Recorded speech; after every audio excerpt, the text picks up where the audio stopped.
સુરત શહેરના સૌથી મોટા રેલવે સ્ટેશન પર અચાનક તપાસ થતા સ્ટોલ ધારકોએ વાસી ખોરાકનો સંગ્રહ, અસહ્ય ગંદકી અને મુસાફરોના આરોગ્ય સાથે ચેડા કરવામાં આવતા 4 મોટા કેટરિંગ સ્ટોલોને સીલ કર્યા.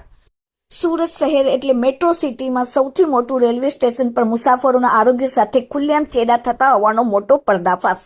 સ્ટેશન પર પીરસાતા ખાનપાનની હલકી ગુણવત્તા અને કિચનમાં સ્વચ્છતાના અભાવને મુદ્દે પશ્ચિમ રેલવે તંત્રએ લાલાક કરી છે.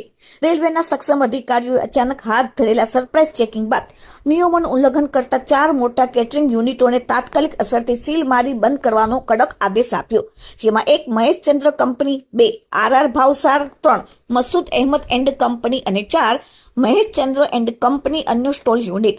રેલવે સ્ટેશન પરથી રોજે રોજ હજારો મુસાફરો દેશભરમાં પ્રવાસ કરે છે, જેઓ પ્લેટફોર્મ પરથી ગરમ ભોજન, નાસ્તો, ફૂડ પેકેટ અને પીવાનું પાણી ખરીદતા હોય છે. રેલવે તપાસ દરમિયાન સામે આવ્યું કે સ્ટોલ ધારકો દ્વારા રાંધેલા ખોરાકનું અસુરક્ષિત સ્ટોરેજ કરવામાં આવતું હતું અને વાસી ઘટકોનો ઉપયોગ થતો હતો. ઉપરાંત રસોઈ સ્ટાફ ગ્લોવ્સ કે કેપ વિના જ ફૂડ હેન્ડલિંગ કરતા હતા. સ્ટોલની આજુબાજુ ભારે ગંદકી જોવા મળી. મુસાફરોના સ્વાસ્થ્ય સાથે સીધું જોખમ ઊભું કરતી આ ઘોર બેદરકારી સામે આવતા જ રેલવે પ્રશાસને દંડાત્મક પગલાં ભર્યા.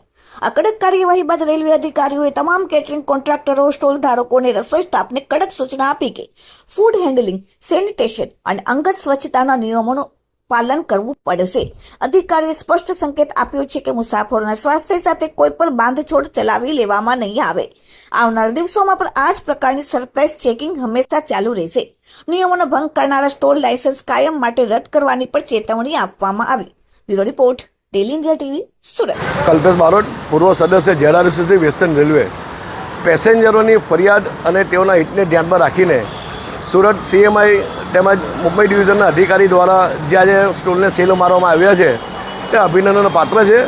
પરંતુ આ જ રીતે આપના દ્વારા આવનારા સમયમાં પણ વારંવાર આકસ્મિક ચેકિંગ કરીને આવા જે સ્ટોલ ધારકો છે, જે લોકો વાસી વસ્તુ વેચે છે, દુકાનમાં ગંદકી રાખે છે, તેઓ પર કાર્ય કરવામાં આવે. અને બીજું, સુરત એક મિની ભારત છે. સુરતથી હજારો લોકો પોતાના વતન જઈ રહ્યા ત્યારે તેઓની ટ્રેનમાં તબિયત ન બગડે તેનું પણ ધ્યાન રાખવું ખૂબ જ જરૂરી છે. ત્યારે જે રીતે આજે કાર્યવાહી કરી છે એ રીતે આવનારા સમયમાં પણ કાર્યવાહી કરવામાં આવે. અને બીજું કે પેસેન્જરના હિતને ધ્યાનમાં રાખીને રેલ પ્રશાસન દ્વારા રેલ નીતિની શરૂઆત કરવામાં આવેલી છે. ત્યારે ઘણા પાણી માફિયાઓ GRP અને RPFની સાથે સેટિંગ કરીને ટ્રેનોમાં હલકી ગુણવત્તાનું પાણી પણ સપ્લાય કરે છે. ત્યારે આવા પાણી માફિયાઓ સામે પણ કાયદેસરની કાર્યવાહી કરવી ખૂબ જરૂરી છે. એ સમયની માંગ છે. અને મારી આપણા ચેનલના માધ્યમથી અધિકારીઓ વિનંતી છે કે સ્ટોલ ધારકો હોય કે આવા પાણી માફિયા હોય અથવા જે લોકો છાપેલી કિંમત કરતાંથી વધારે ભાવ લેતા હોય તે લોકો પર તાત્કાલિક કાર્યવાહી કરવામાં આવે અને તાકીદે એ લોકોની દુકાન 90 દિવસ માટે સીલ કરવામાં આવે અને લાંબો ટૂંકો દંડ કરવામાં આવે, જેથી બીજી વાર આરોગ્ય સાથે ચેડા કરતા આ લોકો વિચાર કરે.